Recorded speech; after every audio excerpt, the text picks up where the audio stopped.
Welcome back everyone to a video, and today we're talking about the Philadelphia Eagles, and they actually just closed out their Super Bowl run successfully, took down the Chiefs, who are attempting to three-peat for the first time ever.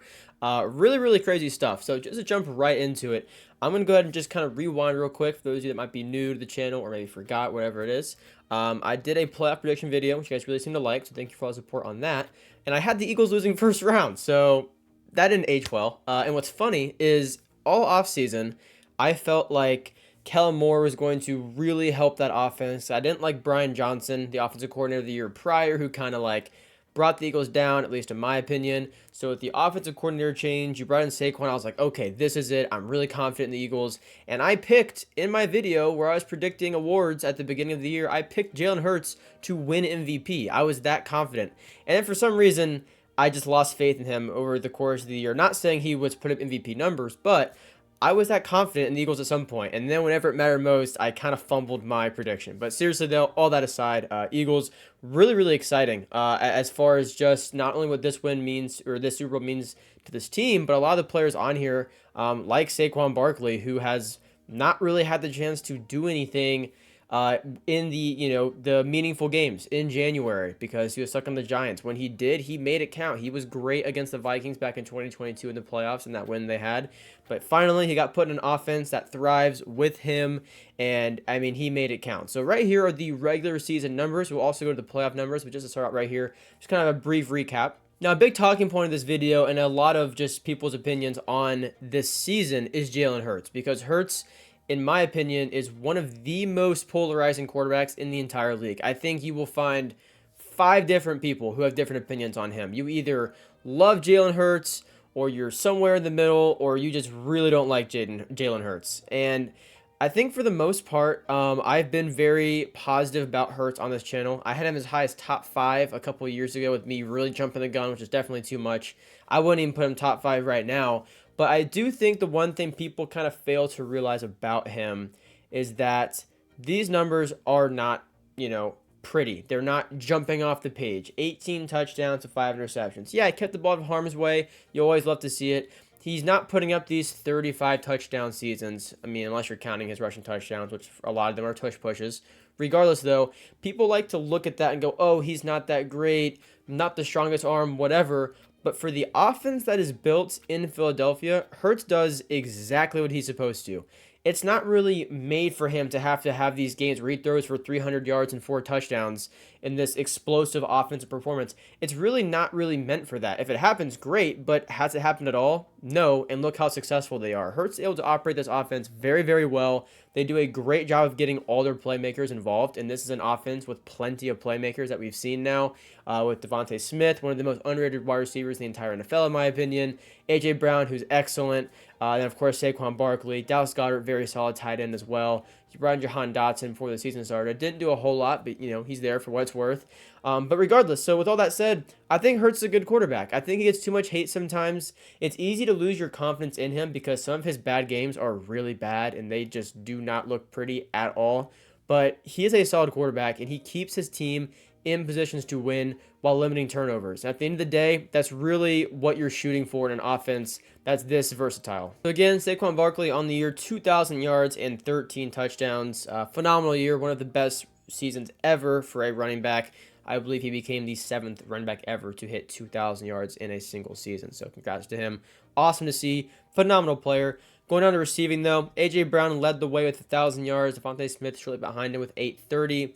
Dallas Goedert there, and then kind of drops off a little bit. I think another thing that I kind of like to point out as well, because people like to kind of harp on Hurts, or maybe even his accuracy at times, or his vision seeing the field, his receivers are excellent at separating. And the offense is really built to get separation, which, that's by design. It's what you're looking for. And I feel like some of those things are almost used negatively against Hurts, where it's like, oh, well, he was wide open. It was an impressive throw, but it's like, that's the goal. Your goal is to get people open. And even if they're not, Hurts isn't a super inaccurate quarterback, in my opinion. I think he's very capable. This is a phenomenal receiving duo, though. Brown and Devontae Smith both. Dallas Goedert was very reliable throughout the year. He did miss 7 games, but when he was in, he had some very clutch plays for them. He had some very big games as well. But yeah, again, Jahan Dotson didn't do a whole lot.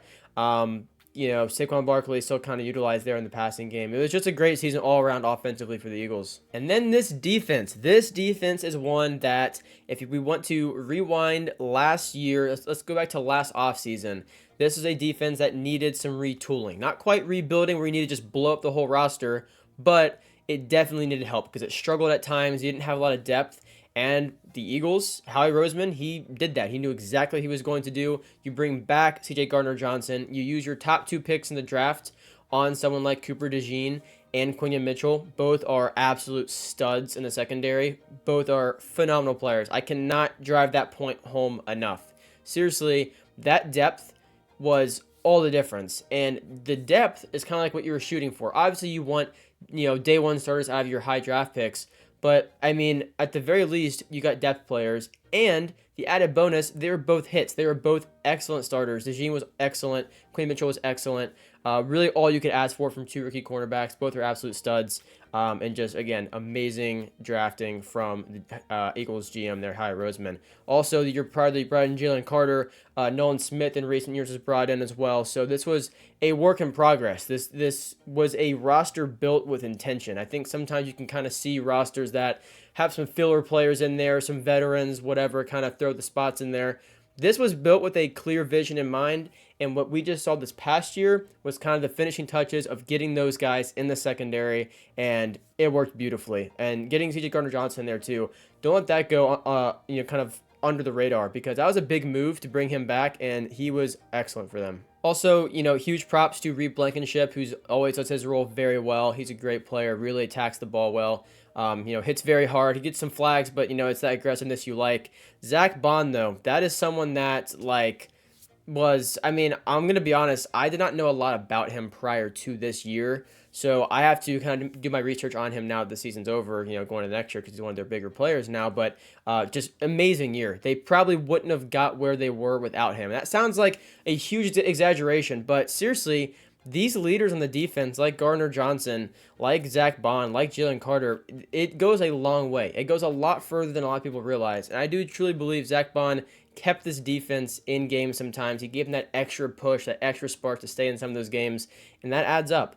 Again, I'm not going to say he's, like Saquon Barkley, valuable to the team, but seriously, he's a very, very good player, and this defense was amazing this year. Now that this is all said and done, you took down the Chiefs, huge win, you got your Super Bowl. Where do you kind of go from here? Because obviously you want to keep the guys you want to build around, but as far as the discourse goes on a lot of these players, I'm going to kind of circle back to Jalen Hurts now because I know he's one of the most, just one of the biggest talking points on this team. Next year's going to be a big year for him, and it sounds weird saying that after coming to Super Bowl win, but seriously, because the expectations rise. You want to see if they can replicate this again or come close to it. Does Hurts take another step? Where do you really go from here? And I've already kind of spoke on this anyways, but I'm going to say it again, that, Hurts probably won't have a 4,000-yard passing season. It's just probably not going to happen, at least with the way the roster is built right now. And I kind of wish it was more, just out there that people to kind of temper your expectations stats-wise, because he doesn't need to put those numbers. When you're winning these games, Hurts is doing his job, even though it's not lighting up the stat sheet and he's not having these, because you could look at this and go, oh, wow, well, Bo Nix had a way better season than Jalen Hurts did. And statistically, yeah, that's probably true. But Hurts also does his job in that offense to a degree that if you just throw anybody else in there, are they a better player? Maybe, but it's not the role they're supposed to play. Hurts plays his role, if that makes sense. He plays his role in the team very, very well. And I do want to say, just for the record, I'm not saying Hurts a top 3 quarterback or even really top 5. In my opinion, in a lot of the recent rankings I've done, he's been closer to the 10 mark, maybe a little outside of that, maybe a little inside of that. I have him in the upper echelon for sure, but I just want to kind of get that out there that I don't think Hurts needs to put the numbers that I think, social media wants you to think he has to put up. You win games, he does his job, and even if he doesn't have the most passing touchdowns or passing yards, 5 interceptions is very low. He's limiting turnovers, and that is one of the most important things. If you throw for 35 touchdowns and you throw for 24 interceptions, it's not a great look.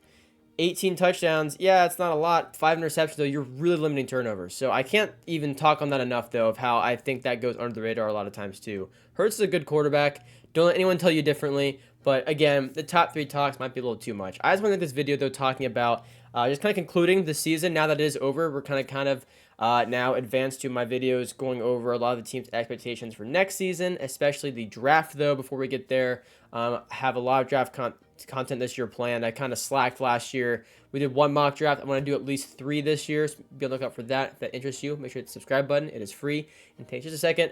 On the road to 1,000 subscribers, I would appreciate all the support there. The Eagles are a great team. Very happy with the way this year went for them, obviously winning a Super Bowl, but especially just the way the offense and defense kind of came together. It was really cool to see a vision kind of come to life on the field. A very well thought through roster, and cannot give enough props to the Eagles GM there. But yeah, that's gonna do it for the video. If you're an Eagles fan, congratulations. Comment that down below. If you're a Chiefs fan, 2 in a row.